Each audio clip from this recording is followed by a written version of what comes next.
Di meja kerja, waktu adalah variabel yang kejam. Semuanya harus real time, semuanya harus up. Kita menghabiskan hari untuk membangun sistem agar hidup orang lain lebih mudah. Tapi seringkali kita sendiri yang terjebak dalam kodenya. Hari ini, di sela kepul asap Jumat sore, saya memutuskan untuk mematikan paksa semua proses yang berjalan. Saya membiarkan Blackie membelah malam, membawa beban yang tak sempat terselesaikan di atas meja kerja. Perjalanan ini adalah pelarian yang jujur, sebuah upaya untuk menjauh dari bisingnya ambisi dan tuntutan yang tak pernah tidur. Saya tidak sedang menuju ke suatu tempat untuk bekerja. Saya sedang bergerak untuk kembali pulang ke diri sendiri.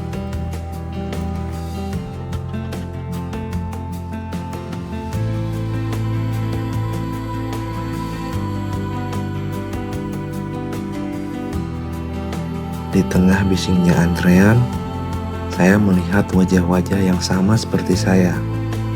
Orang-orang yang hanya ingin segera menuntaskan laparnya sebelum hari benar-benar habis.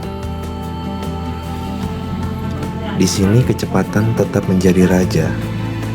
Semua harus segera dibungkus, semua harus segera disajikan. Dari hidangan ini, saya belajar bahwa tidak semua hal harus berpacu dengan waktu. Menunggu ayam ini tiba di atas meja terasa seperti sebuah jeda yang dipaksakan. Sebuah pengingat bahwa uap panas pun butuh ruang untuk menguap, agar ia tidak meledakkan wadahnya. Di balik kepulan ini, saya sadar saya butuh lebih dari sekedar jam makan malam untuk mendinginkan kepala.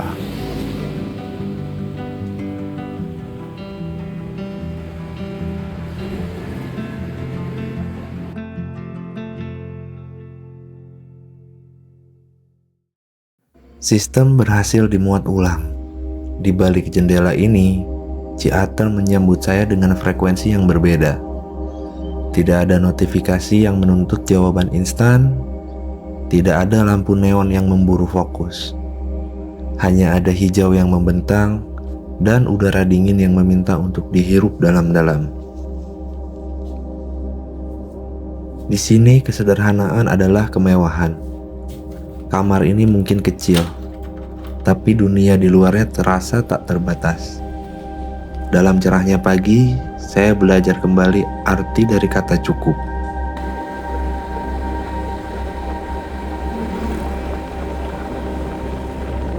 Blackie kembali mengaspal.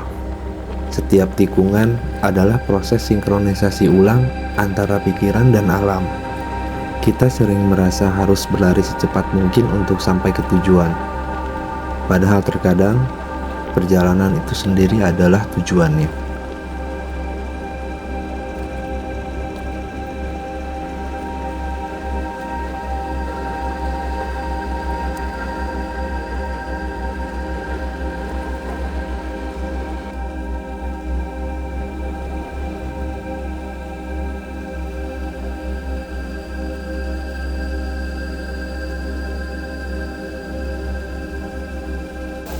Di dunia kita, semuanya bisa di-bypass dengan otomatisasi.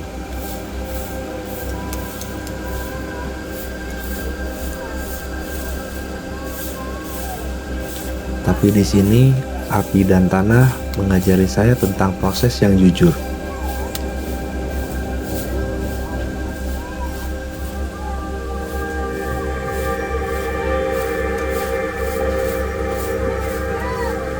Bahwa sesuatu yang otentik tidak pernah lahir dari ketergesaan.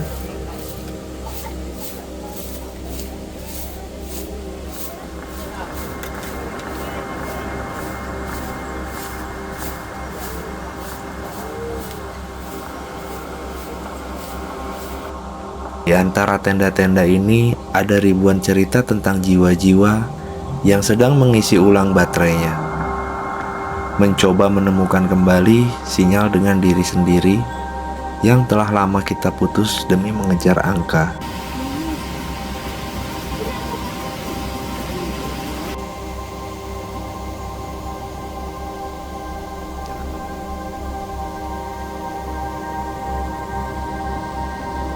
Langkah kaki di atas tanah dan dedaunan kering adalah suara navigasi yang sebenarnya.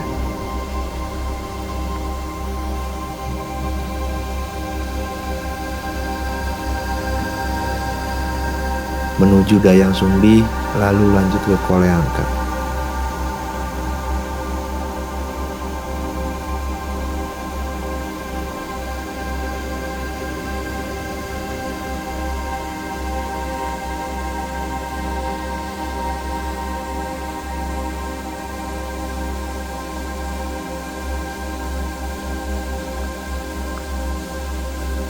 Saya tidak sedang mencari destinasi.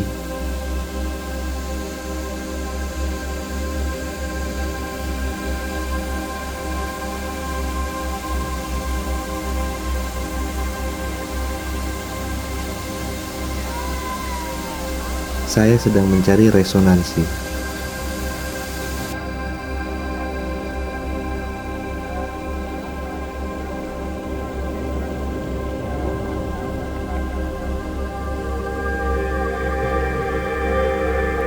Gemericik air terjun itu terdengar seperti jutaan baris kode alam yang sedang membersihkan residu lelah di kepala saya.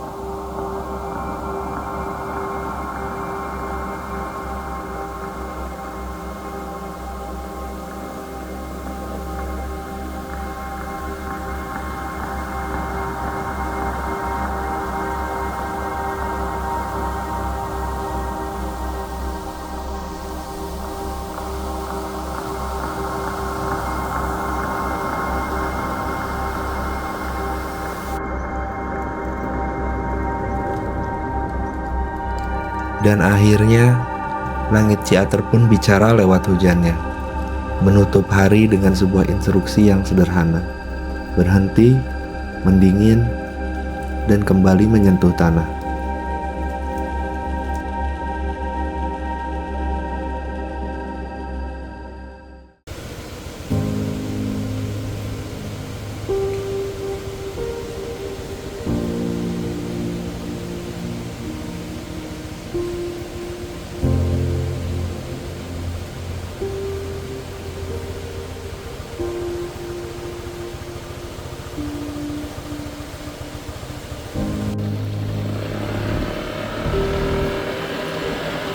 Di kota besar, hujan adalah gangguan, sebuah variabel tak terduga yang mengacaukan trafik dan menghambat produktivitas.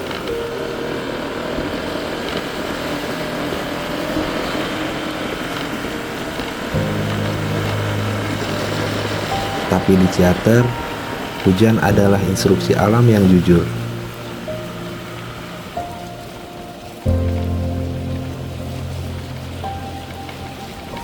Agar kita bisa melihat ke dalam diri dengan lebih jernih.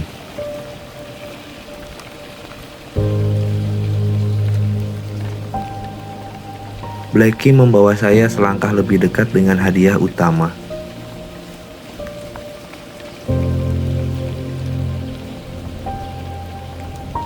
Dia membawa saya menjauh dari bisingnya ambisi yang tak pernah kenal kata cukup.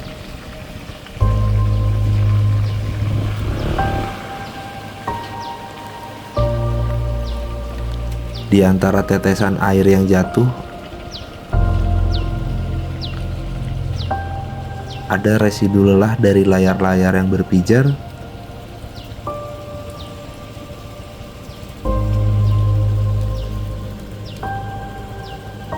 mencoba dikikis oleh dinginnya udara Ciater.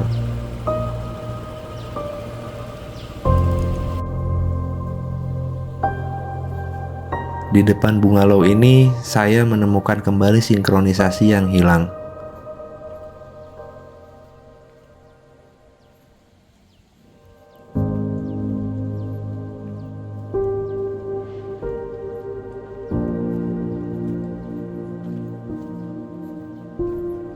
Uap air panas yang mengepul dari bumi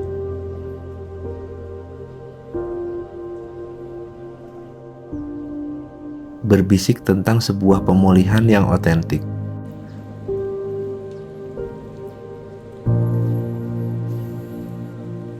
Bukan tentang patch, bukan tentang update,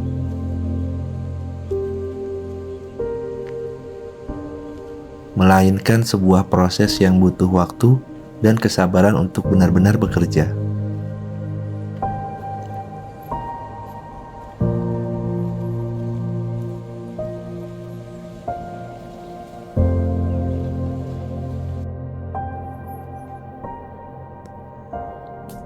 Kesunyian wilayah perkebunan ini adalah kemewahan yang tak pernah tertulis dalam Key Performance Indicator.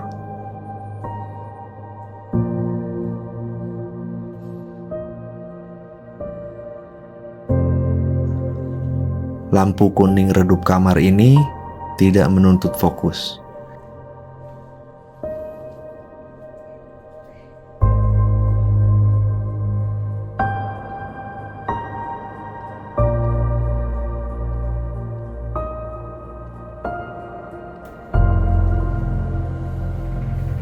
Ia hanya memberikan ruang untuk bernapas dalam diam.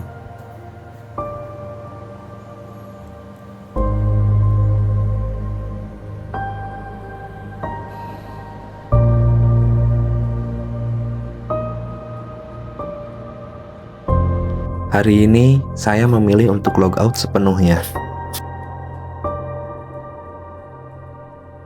Menenggelamkan diri dalam pelukan air panas, membiarkan setiap pori-pori kulit merekam kembali definisi dari rasa cukup.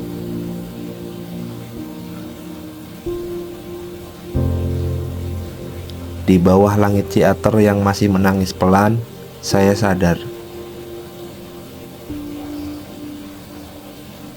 perbaikan terbaik untuk sistem yang overheat bukanlah pada kodenya, melainkan pada keberanian kita untuk berhenti berlari sejenak, mendinginkan mesin, dan kembali menyentuh tanah.